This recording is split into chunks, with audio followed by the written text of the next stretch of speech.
ሱረቱል ዩሱፍ ላይ ሁሌም የሚገርመኝ አያ አለ። ያዕቁብ ዓለይሂ ሰላም እንዲህ ይላል፣ ኢነማ አሽኩ በሲ ወሑዝኒ ኢለላህ፣ ችግሬንም ሐዘኔንም ለአላህ ነው የምናገረው፣ ብሶቴንም ለሱ ነው የምናገረው ይላል። ሰዎች ይሰሙናል፣ ግና ሰዎች አይረዱንም።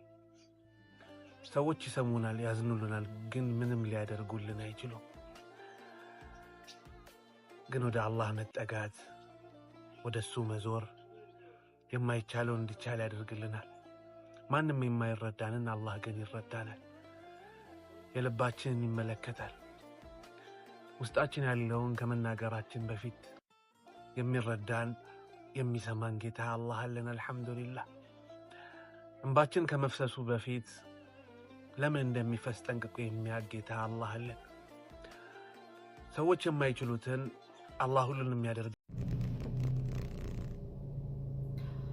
ቢስሚላህ አልሐምዱሊላህ ረቢል ዓለሚን ወሰላቱ ወሰላሙ ዓላ ረሱሊላህ ወዓላ አሊሂ ወአስሓቢሂ ወአትባዒሂ አጅመዒን።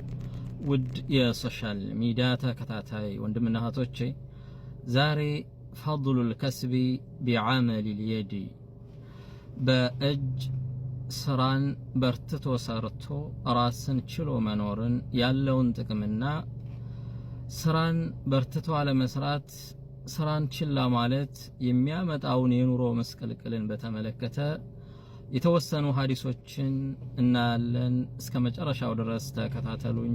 ባረከላሁ ፊኩም።